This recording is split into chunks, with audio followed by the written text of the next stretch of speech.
আমাদের দেশের কিছু মুসলমানেরা নাকি বলে ধর্মের সাথে রাজনীতির কোনো সম্পর্ক নাই, এরকম একটা বাক্য আমাদের দেশে আছে। এই কি কয় কথা বলে এরকম একটা বাক্য বলে না, কয় ধর্ম এক জিনিস রাজনীতি বলে কিনা বলেন তো? ইমানের প্রশ্ন কিন্তু, কসম আল্লাহ ভালো করে বুঝবেন, ধর্ম এক জিনিস রাজনীতি আর এক জিনিস। এই কথাটা তারা প্রথমে কি বোঝায় জানেন? প্রথমে বোঝায়, আচ্ছা বলেন ধর্ম দিছে কি? জোরে বলেন। না আমি এভাবে নেব না, হাত উঁচু করেন, এক হাতে শাহাদাত উঁচু করেন, বলেন ধর্ম দিছে কে? জোরে বলেন ধর্ম দিছে কে? আচ্ছা এখন ভাইজান বোঝেন, রাগ করেন না। যারা বলে ধর্ম এক জিনিস রাজনীতি আর এক জিনিস, এই কথাটা তারা প্রথমেই বোঝাই দেয় আল্লাহ দুনিয়াতে সবকিছু ধর্মের মধ্যে দিতে পারছে, আল্লাহর জ্ঞান ছিল, আল্লাহর খালি রাজনীতি সম্পর্কে জ্ঞান ছিল না। নাউজুবিল্লাহ হয় না। এখন আসে রাস্তার ভিতরে যেটা বড় পথ আমরা বলি রাজপথ, কথা বলা। এরপরে দেশের মধ্যে উন্নত মানের শহরকে কি বলি? রাজধানী, কথা বল না কেন? পাতি হাঁস আর যেটা বড় হাঁস, কি হাঁস বলি? বলে না, মুখস্থ করে, কি হাঁস বলি? বাড়ির ভিতরে সুন্দরতম বাড়ি যেটা, কি বাড়ি? মেয়েদের ভিতরে চমৎকার চেহারা, ফাটাফাটি চেহারা, দেখলেই ক্রাশ খায়, কি সুন্দরী, রাজ সুন্দরী, রাজকন্যা। দেখেন যেই জিনিসটা তো সুন্দর তার আগে রাজ শব্দ লাগানো হয়। আমরা বলতে চাই রাস্তার মধ্যে বড় হলে রাজপথ ঠিকই আছে, হাঁসের মধ্যে বড় হলে রাজহাঁস ঠিকই আছে, তারপরে শহরের মধ্যে ভালো শহর হলে রাজধানী ঠিকই আছে। আমরা বলতে চাই ঠিক পৃথিবীতে যত নীতি আছে সমস্ত নীতির চাইতে আল্লাহ রাসূলের নীতি হলো শ্রেষ্ঠ নীতি, আল্লাহ নবীর নীতিটাই হলো রাজনীতি।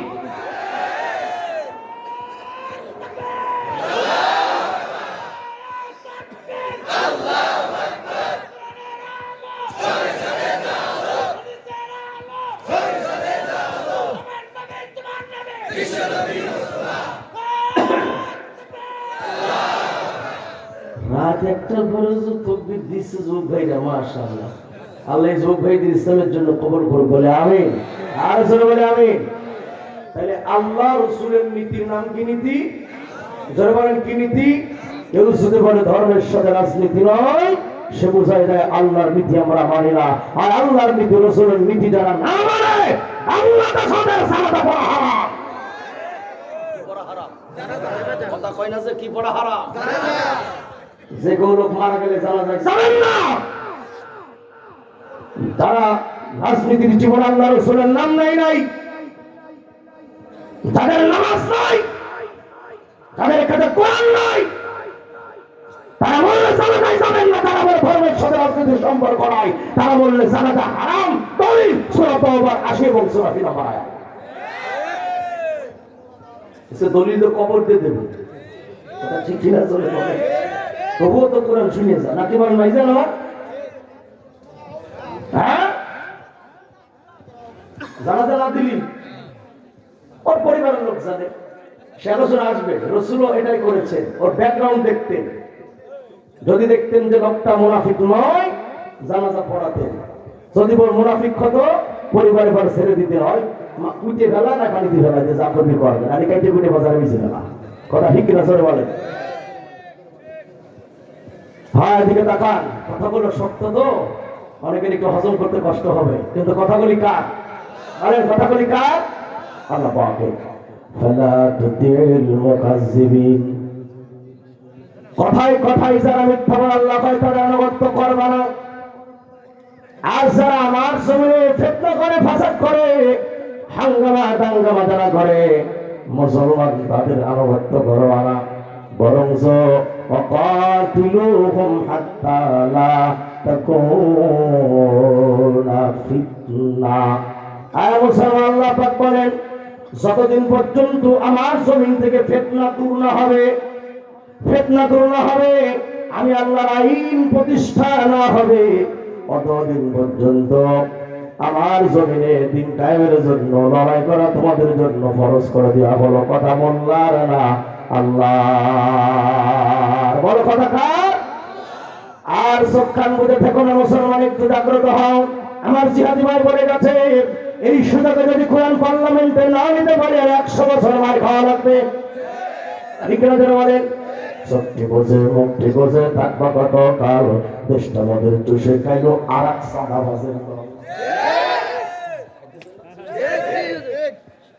পরিবারের গাছ হবে সাদাবাজি করে খাইস কা? বিদ্যুৎ করে খাই পারিস রে? সাদাবাজি করে খাইস? সত্যি বোঝে আবার কয় আমরা খালি সাদাবাজি করি, অমুক দল তো সাদাবাজি করে খায়। শোনেন, একটা হলো বিয়ে করে ওর সাথে মিলন করা, আর একটা বিয়ে ছাড়া মিলন করা, দুটোই মিলন করা, একটা বৈধ আর একটা ইসলামিক দলকে যারা সাদা দেয় কর্মীরা, এটা হলো বৈধ সাদা। কথা ঠিক কিনা জোরে বলেন? কারণ বিআমওয়ালিকুম ওয়া আনফুসিকুম, যারা দিন কাম করে তার আগেই শপথ নিয়ে নেয় দিন কামের জন্য প্রধান শর্তই হলো আগে মাল খরচ করো, পরে চলে জান খরচ করো। কথা ঠিক কিনা জোরে বলেন? চোখটি বোঝে মুখটি বোঝে থাকবা কত কাল, দেশটা আমাদের চষে খাইলো আর এক সাদাবাজের দল। কথা ঠিক কিনা জোরে বলেন? তাই তো মোদের দেশটা আজ রক্তে লালে লাল, তাই তো মোদের দেশটা আজ রক্তে লালে লাল। চোখটি বোঝে মুখটি বোঝে থাকবা কত কাল, দেশটা মোদের চষে খাইলো ওই সগলের পাল। জোরে জোরে বলুন, সগলের বাচ্চার আছে না নাই? আরে শুনলাম কত বলা বলি এই মঞ্চে ময়দানে, শুনলাম কত সাফাবাজি এই মঞ্চে ময়দানে, আসলে সব পেটের টানে স্বার্থের সন্ধানে। ঠিক কিনা? হক কথা বলার মানুষ বড় হচ্ছে আকার, উচিত কথা বলার মানুষ বড় হচ্ছে আকার। চুক্তি বুঝে মুক্তি বুঝে থাকবো কত কাল, দেশটা আমাদের চুষে খাইলো আর আব্দুল হাওয়াইয়ের দল। খাইতেছে কিনা জোরে বলো ভাইজান? সজাগ থাকবেন ইনশাআল্লাহ, ইনশাআল্লাহ, ইনশাআল্লাহ।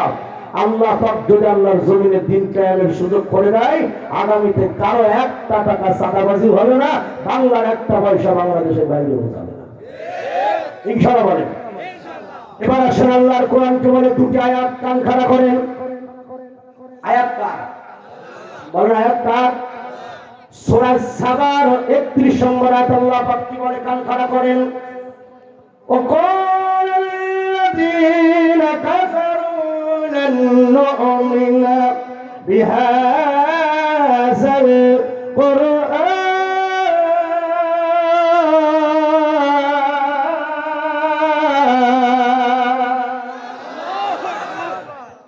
সাসা এদিকে এর নগদ ওয়াজ, কোনো বাকি ওয়াজ নাই। হ্যাঁ, ভালো করে বুঝে যান, একটা আয়াত মিস করবেন ব্যাস বুঝতে পারবেন না মূল কথা। আল্লাহ বলে যারা পাদে দল করে, যারা পাদে নেতার আনুগত্য করে, যারা কথায় কথা মিথ্যা কথা কয় তাদের আনুগত্য যারা করে,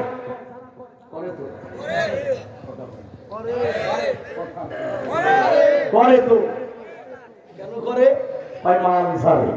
কি ছাড়ে? দুনিয়ার রাজনীতিতে মান ছাড়া যায় না। আর ইসলামের পক্ষে একজন নিজে মাল খরচ করে আর একজন খরচ করাই নিয়ে আসে। ঠিক কিনা শুনে বলে?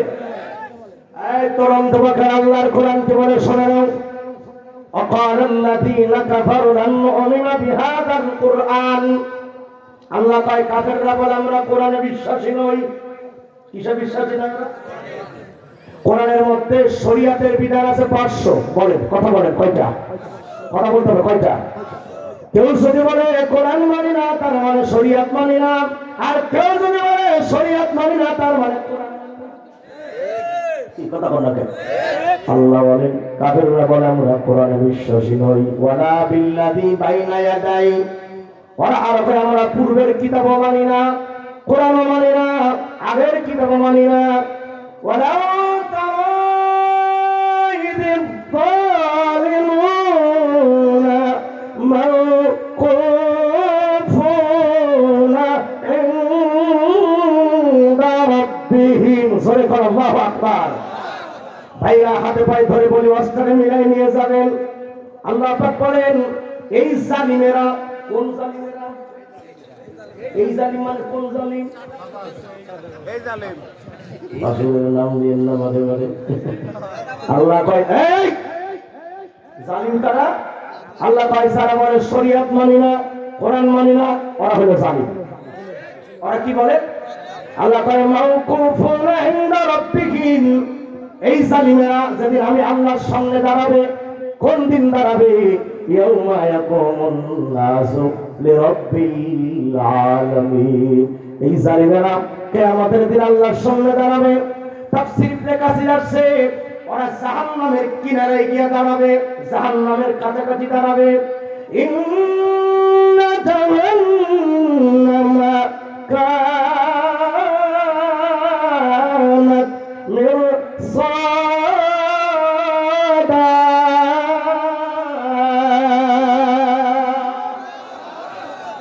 জাহান্নাম কাকে বলে তোমরা জানো না বাঙালি?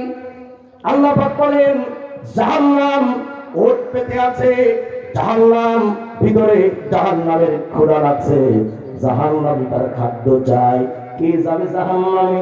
কারা যাবে জাহান্নামে?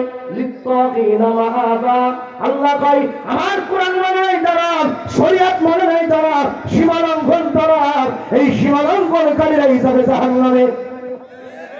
জাহান্নামে কারা যাবে? যারা সীমা লঙ্ঘন করেছে তারা কোথায় যাবে?